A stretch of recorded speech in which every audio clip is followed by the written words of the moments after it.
Okay guys, jom kita main satu game. Kita kena cipta ninja kita sendiri versi anime Naruto Ultimate Ninja. Jom kita tengok kita dapat ranking nombor apa. Let's go.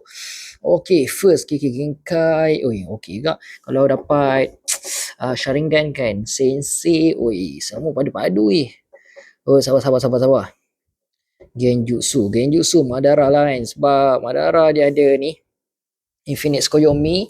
Next Sensei Jiraiya Body. Shikamaru. Genkai aku ambil Chakra. Chakra lah, Chakra. Walaupun pelik tapi tak apa. Next kita ambil body lagi. Uchiha Madara, Intellect Sasuke, tapi ninjutsu ni baik Hagoromo clan dulu, clan Otsutsuki.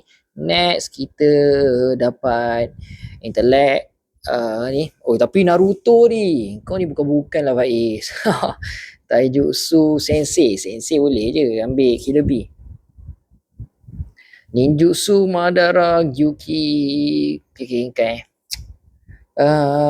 Biju kira. Biju ambil Gyuki, Taijutsu, Ninjutsu ambil Kaguya.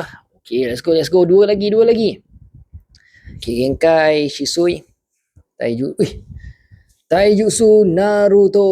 Okay, not bad ranking nombor 6 kan. Daripada tak ada. Okay, by the way guys, kalau korang nak dapatkan hoodie anime Naruto yang lawa macam aku pakai ni, yang ni hoodie Uchiha tau, memang lawa. Design depan dia macam ni, design belakang dia macam ni. Pakai kain plekat je.